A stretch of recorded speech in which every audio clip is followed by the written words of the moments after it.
Good evening and welcome to Mining the Riches of the Parsha. Tonight is Thursday night, October 12th, 2022, and this week's Torah portion is the Parsha Bereishit. We begin the Torah anew this week.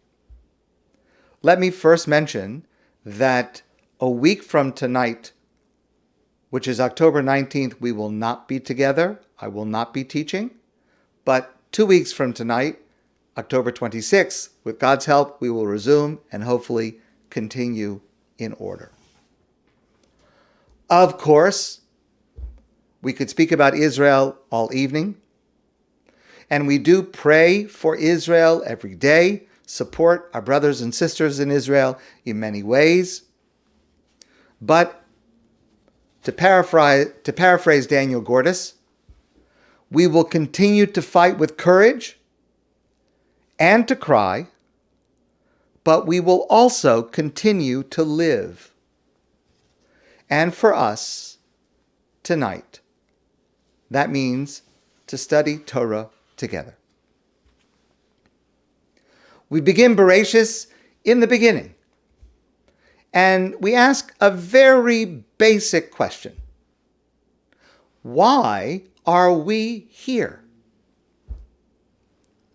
If God is perfect, not lacking anything, why did God feel the need to create the world and the universe and everything in it, including us?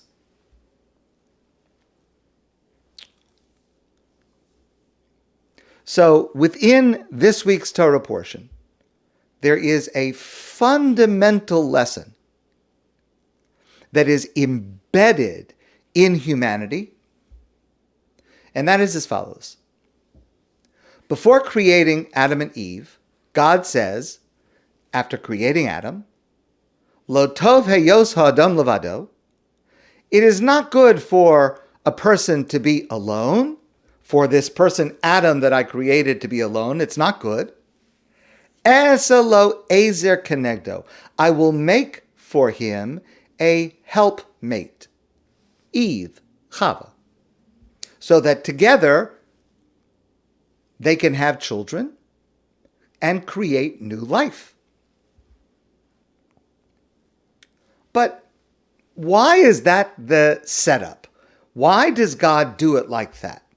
I mean, why require two different human beings to have to come together, create a relationship, to create a new being, a new human being?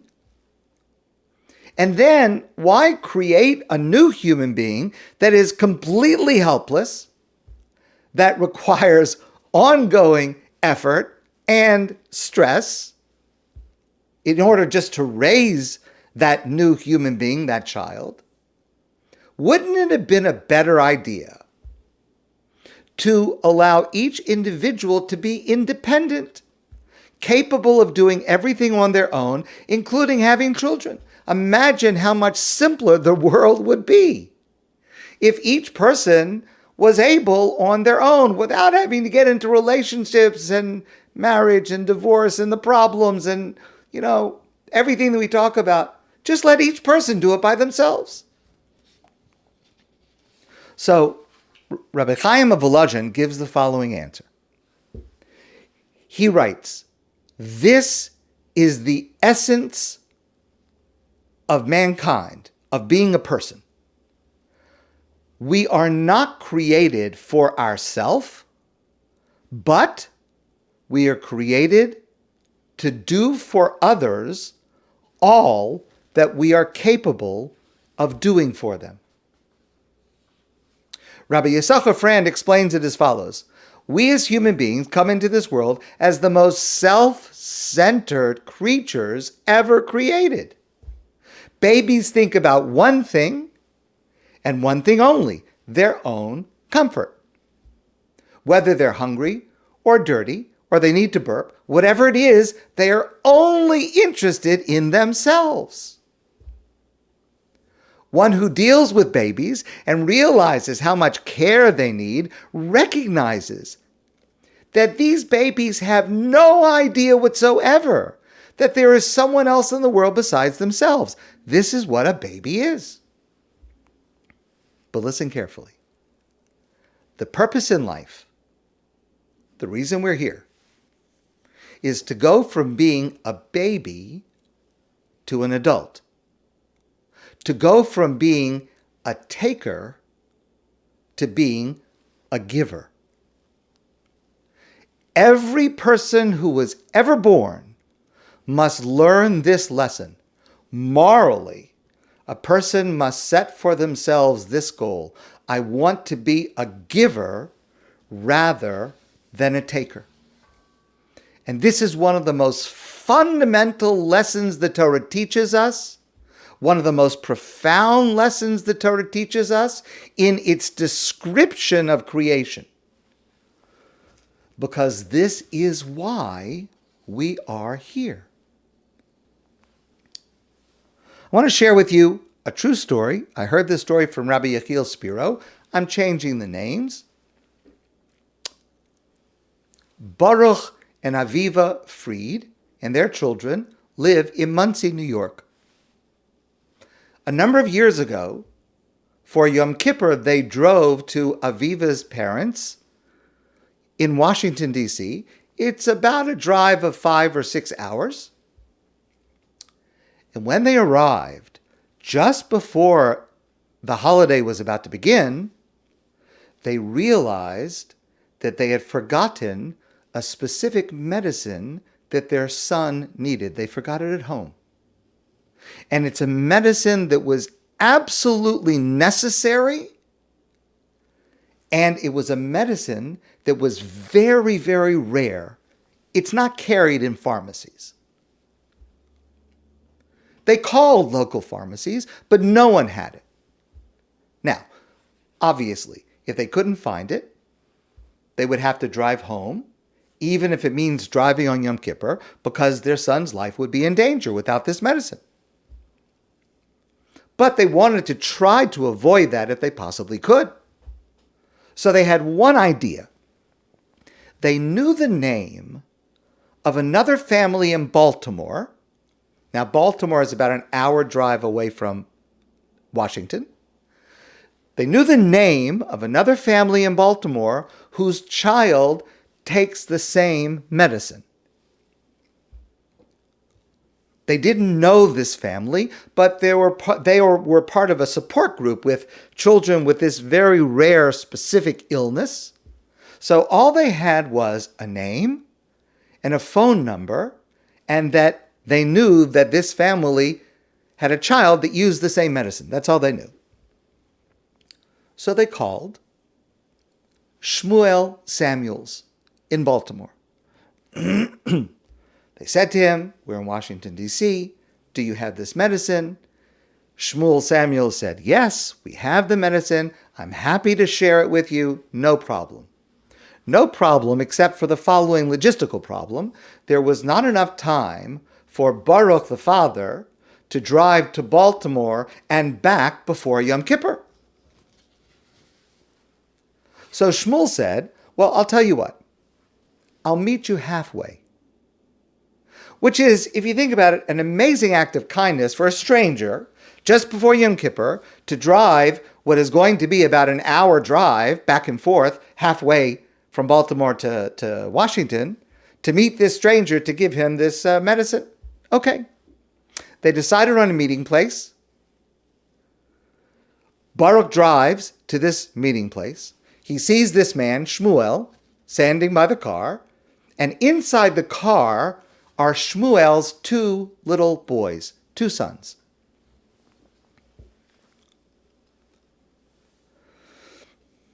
So Baruch approached Shmuel. Yes, I'm Shmuel. Yes, I have the medicine. Not only did Shmuel bring the medicine, but he also brought the supplies, the syringes, the gauze pads, the alcohol swabs, right? All the supplies that you would need.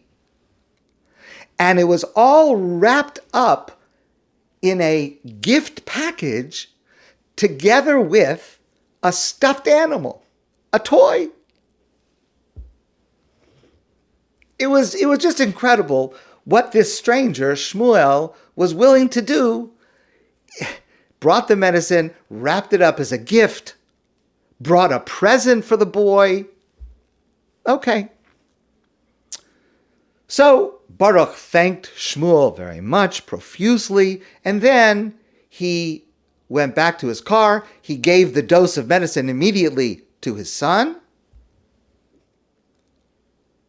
And he realized now it's very, very close to Yom Kippur, so he's got to rush back to his in-laws' home in Washington to be there on time for Yom Kippur.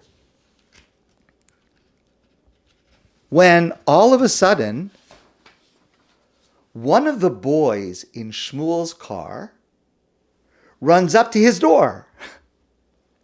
And in his hands was a yellow toy school bus. So Baruch says to this little boy, "What is that for?" So the little boy says, "It's for your other son. I want him to have it." Now, Baruch was, of course, very moved that this little boy was offering a present to his, not the first son, but the second son. But, he didn't want to accept it. And he really insisted that the boy, Shmuel's son, keep it for himself. But father came out and said, no, my son wants to give this to your son. You have to take it. No discussion. Okay, all right. Well, he finally agreed to keep the present, but he had an idea that the toy really belonged to one of Shmuel's children that was in the car. And Shmuel had somehow persuaded his son, or maybe bribed his child, to give away his own present. So, he felt bad about it, but okay, fine.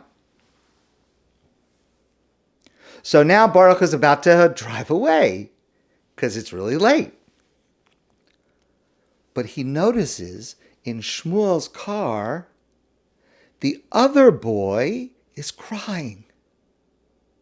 And now he thinks to himself, that's exactly what happened. What Shmuel did is he had one boy take the toy away from the other boy and said, you have to give it to Baruch's son. And now the boy in Shmuel's car is crying. And Baruch could not live with himself that he had taken a gift that is causing this little boy to cry. So he stops the car. He goes over to Shmuel's car and he says, I'm sorry, take this yellow school bus back. I'm not taking it. I'm not taking a toy away from your child.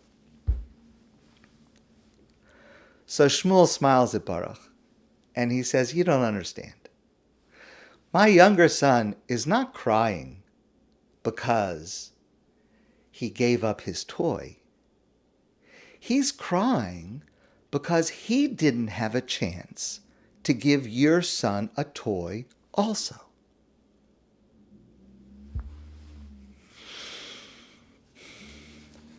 God is perfect. God lacks nothing. God does not need the world.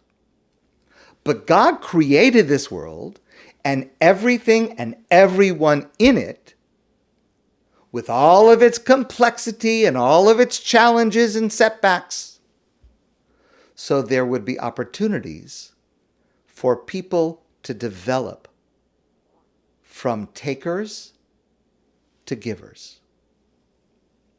And each time we do this, we validate God's act of creation.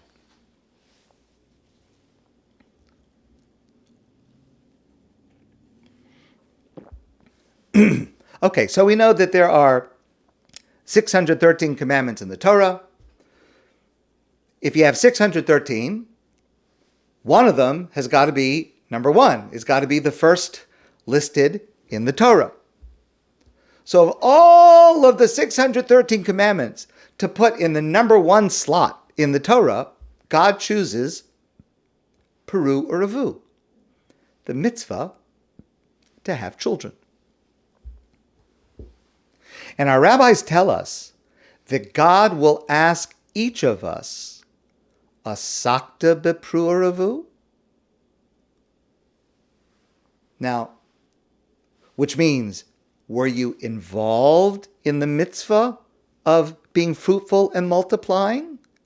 Did you involve yourself in this mitzvah? God will ask every single one of us. The wording is unusual. God will ask us, were you involved in the mitzvah of pru'aravu? Strange. The Marsha, one of the classic commentators of the Talmud, says, Lo amar kiyamta pru'aravu? Did you fulfill the mitzvah of being fruitful and multiply? I mean, that would make sense. That would be the normal way you'd express it. If God is concerned about this commandment and God wants to hold us accountable, God would say, did you fulfill the mitzvah of being fruitful and multiplying? But that's not what God says. God will say to each of us, were you involved in the mitzvah of pru'aravu? And the Marsha says, the reason for the language asakta, tahainu, what God is really asking us is, lahasi yasom v'yasoma. Did you help arrange the marriage of a couple who couldn't afford a wedding on their own? That's the question we're going to be asked. The mitzvah of pru'aravu, to be fruitful and multiply, is much wider than just giving birth to children. Because not everyone is able to succeed in biologically having children. So there are multiple paths to fulfill this mitzvah. One path is to marry and biologically have children. Another path is to adopt a child. Our sages tell us, Hamagadol Yosem B'Sog Beso, one who adopts a child and raises a child, Ki'ilu Yoldo, it is as if they gave birth to this child. Adopting a child is also a fulfillment of the mitzvah of pru'aravu, to be fruitful and multiply. Our rabbis say, Hamalame Torah leben chavero, someone who teaches Torah to another person's child. Ki'ilu yoldo, it is as if that person gave birth to that child. To teach, to mentor, to influence the children of others also fulfills the mitzvah of pru'aravu. Another path is to facilitate and assist in the weddings of others in need so that they will be able to have children. Now, the common denominator of all of these paths is to be involved in seeing to the next generation of Jews. The common denominator of all these paths is living a life that is not centered on myself, but centered on helping others, as we discussed before. And therefore, no one is omitted or excluded from the mitzvah of pru'aravu, to be fruitful and multiply, in its widest, most authentic sense. However,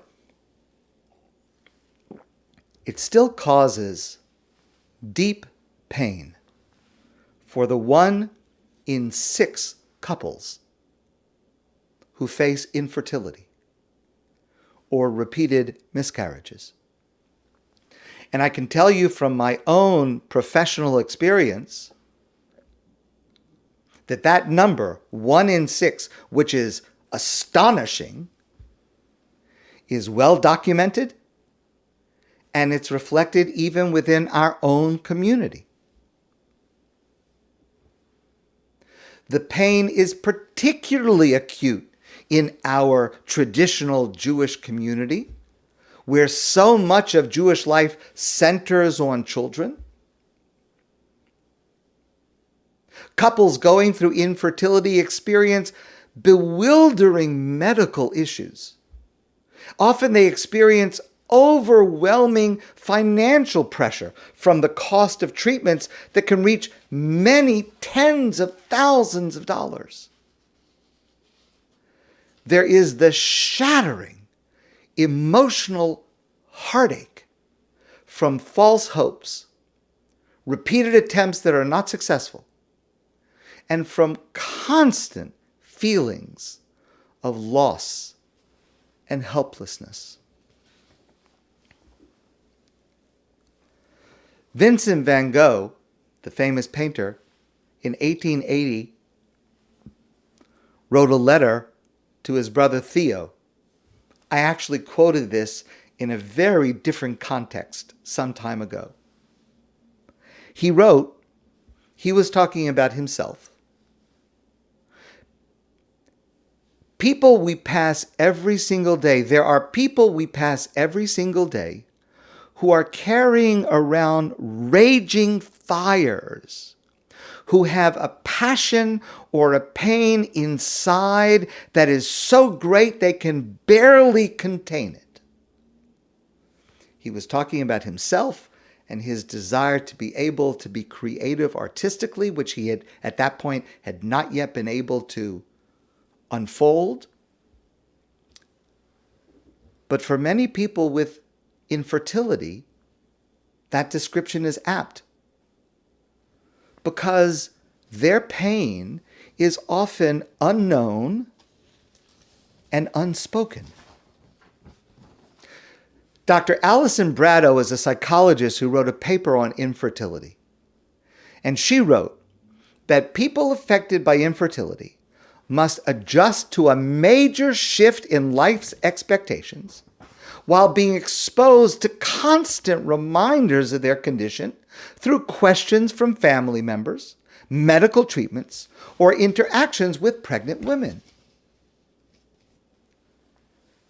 And when these people come to shul, they may feel isolated and self-conscious,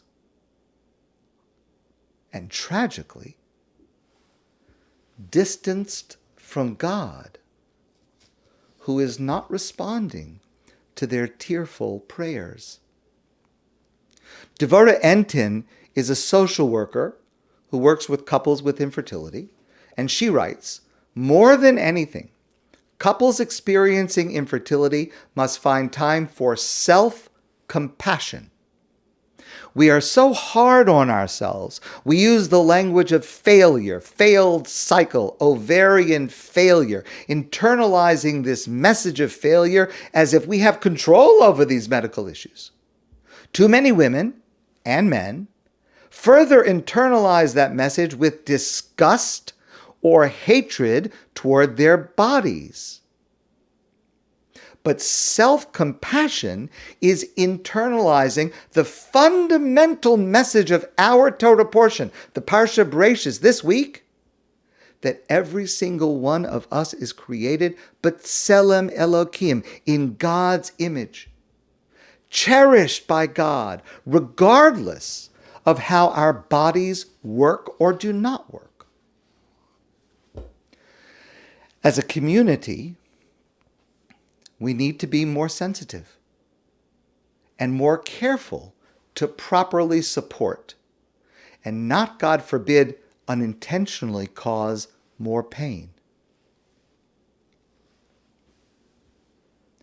Now, part of the challenge is that no two people suffer or react identically to a similar situation. So any guidelines or advice on what to say or do needs a caveat that consequences and responses will vary.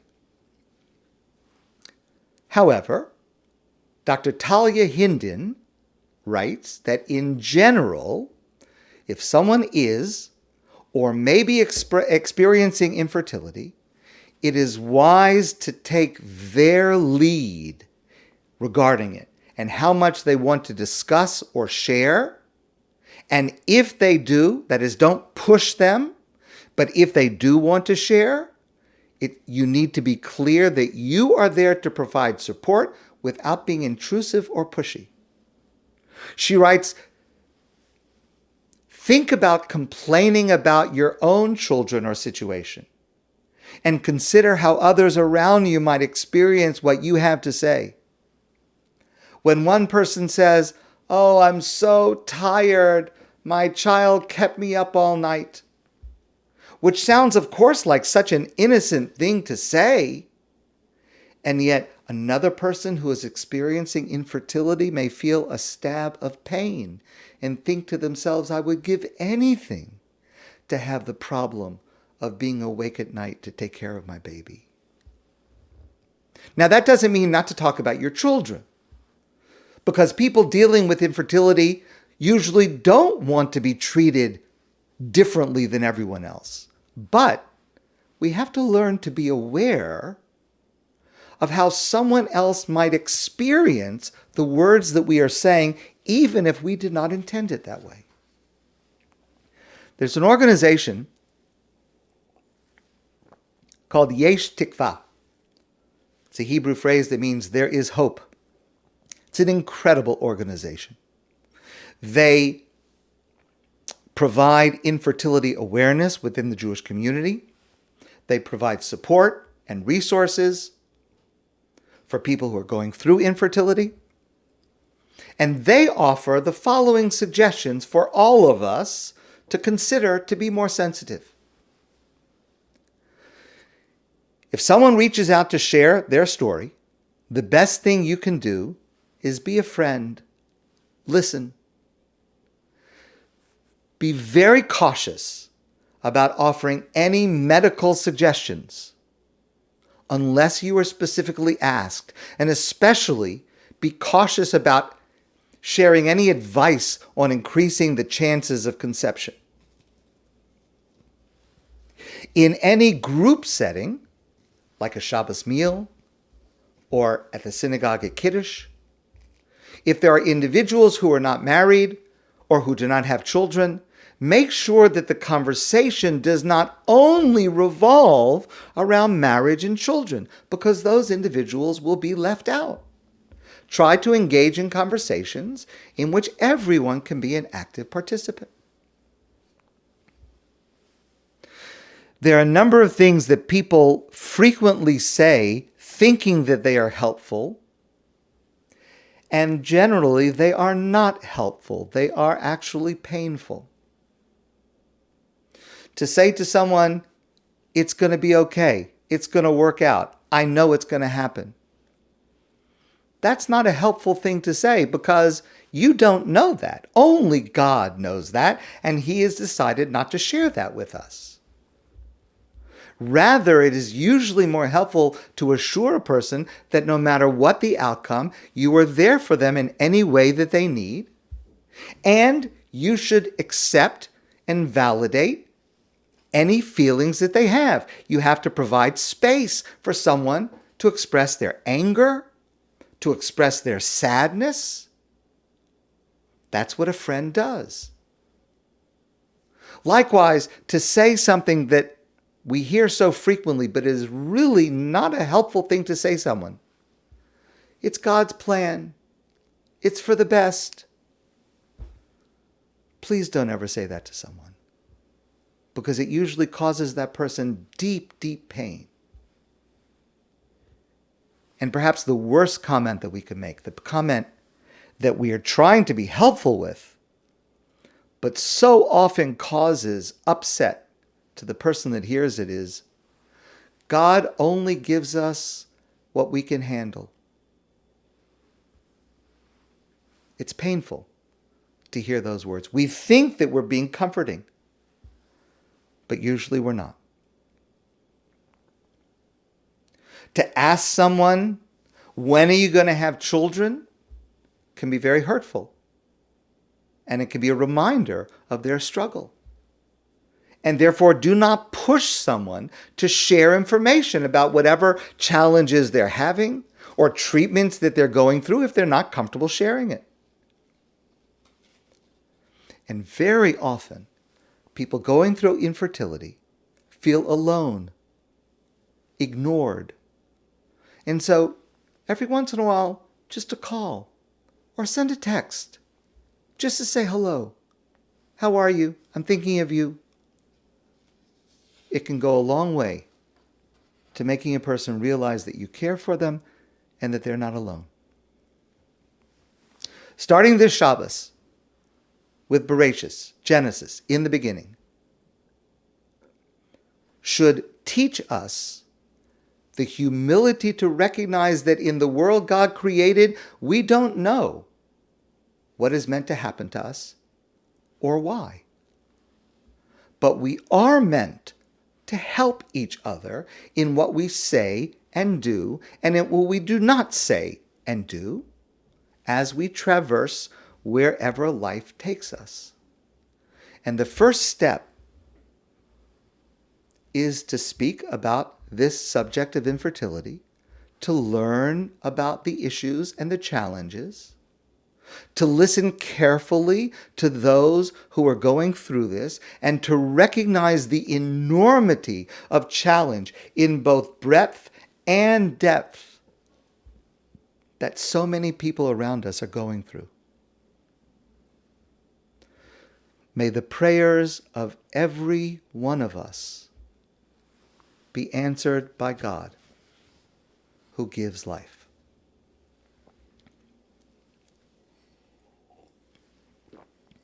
Let me turn to another very sensitive and personal topic,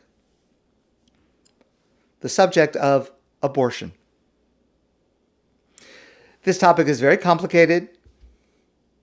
It's relevant as it affects women in every section of the Jewish community. There are a wide variety of scenarios where it arises, including, surprisingly, in fertility treatments. So, what I'm going to share is an extremely brief overview in order to arrive at a critical point I want to share with you tonight. According to Jewish law, abortion is generally prohibited, except when the mother's life is in danger. Then abortion is not only permitted, but it is required. All authorities in Jewish law agree with that.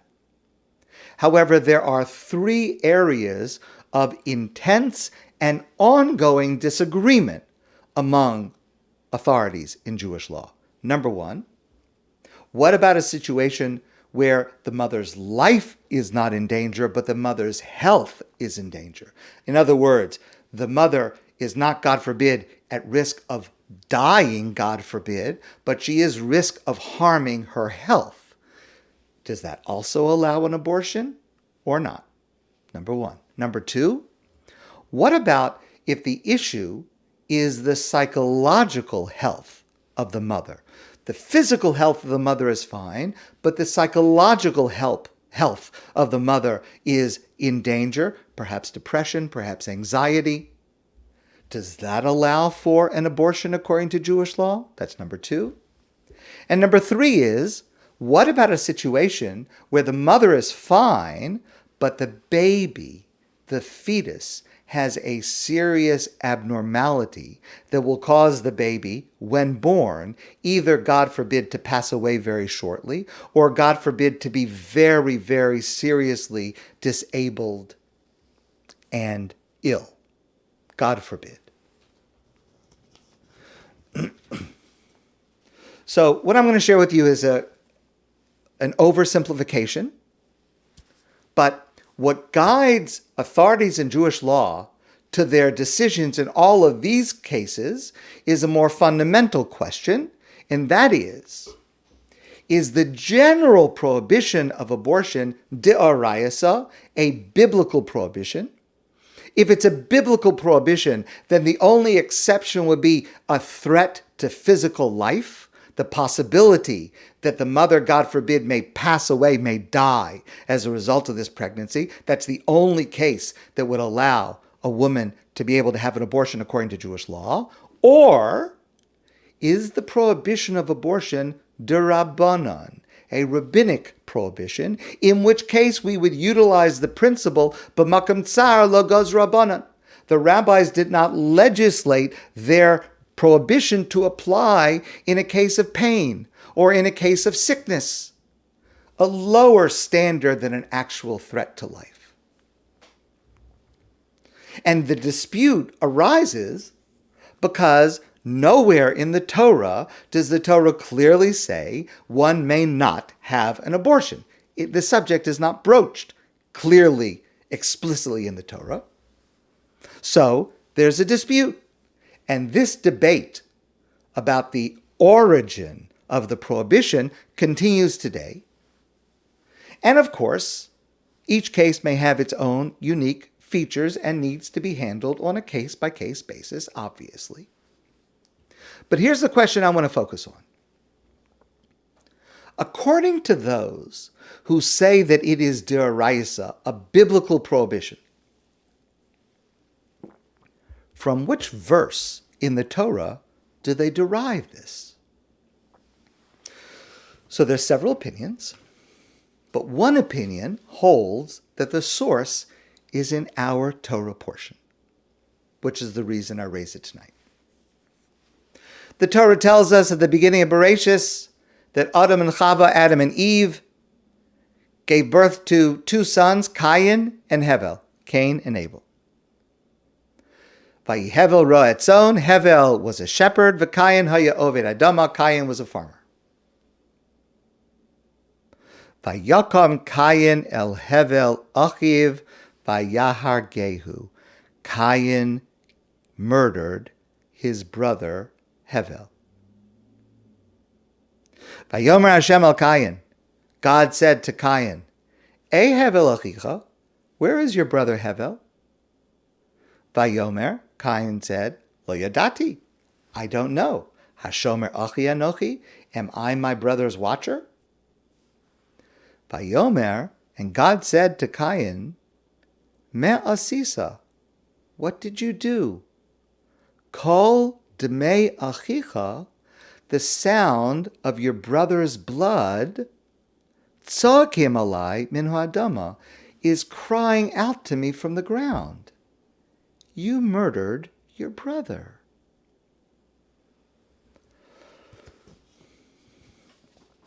So I did not really translate that precisely because there's a grammatical quirk in God's words. God says, "Kol demei achicha tzoakim." The precise translation is the voice of the bloods, blood plural, the bloods of your brother are screaming, are crying out to me. Kol demei. What we would expected the verses to say, God to say, is kol dam achicha, the blood of your brother cries out to me. But God said, the bloods plural of your brother. What does it mean, bloods plural? How does the victim Hevel have plural of blood? So our sages say in the Mishnah that it was not only Hevel that his brother Cain murdered, it was also the potential children of Hevel and the potential grandchildren of Hevel and the potential descendants for all generations that Hevel would have had, and they were robbed of that potential life. So according to some authorities, this verse illustrates the prohibition of abortion. It's not the classic case of murder, because according to Jewish law, the fetus is not considered a human being, but it is the taking of potential life. It is denying future life. And even potential life is sacred, although it's not the same as actual murder. Now, Rav Zalman of Sorotzkin adds this insight.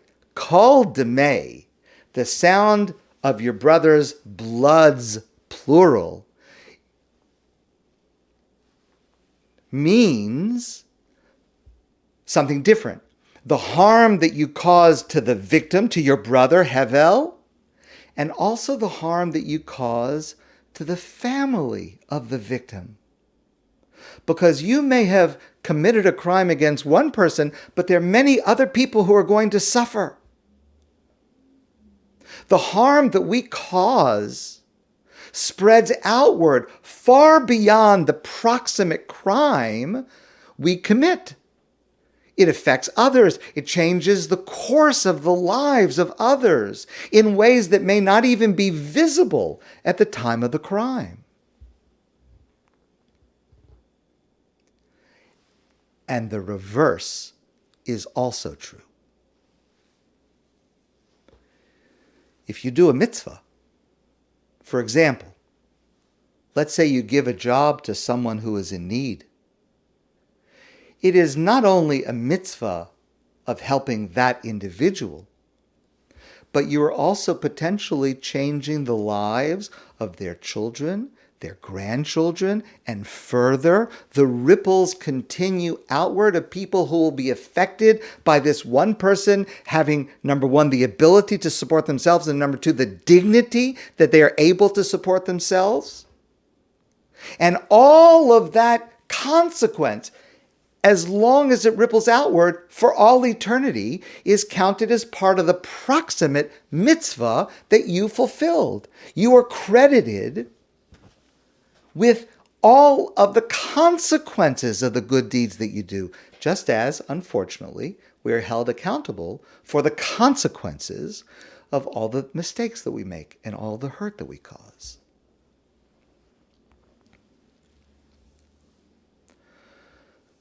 Our hearts are heavy tonight with all of the sorrow and savagery of Hamas. And we are also lifted and inspired by the stories of Jewish selflessness and heroism and sacrifice. So I want to close with this story. I saw this the other day that majestically expresses this point.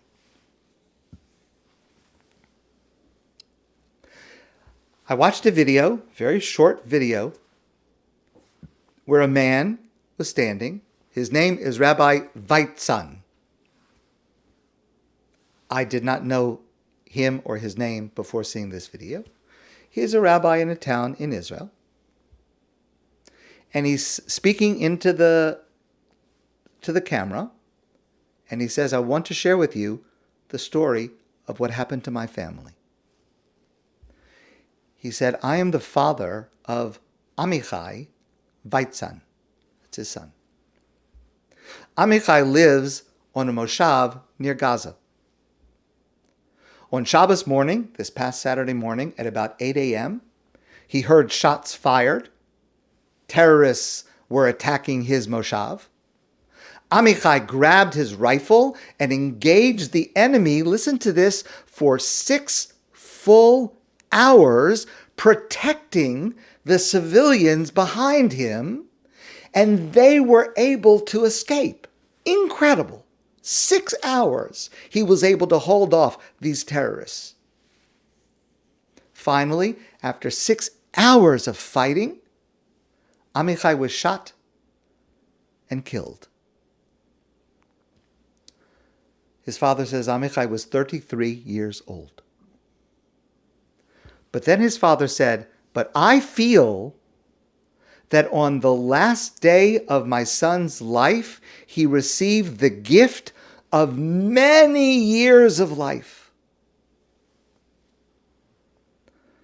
All of the families of the moshav that he saved, he said it's impossible to know how many years of life he gave each one of them, and to their children, and to their grandchildren, and to their great-grandchildren into the future.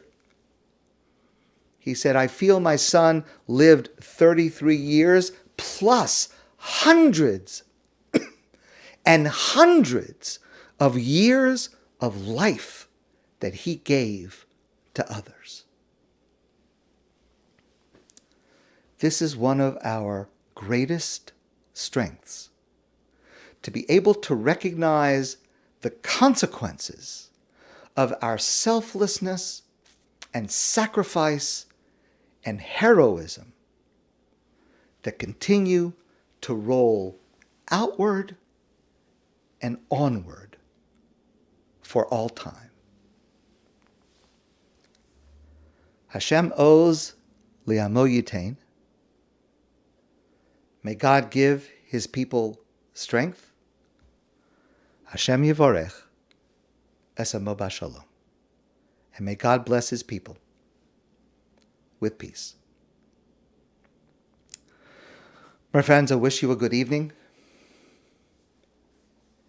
and a beautiful Shabbos in spite of the difficulty and pain that we have. I look forward to seeing all of you soon in person.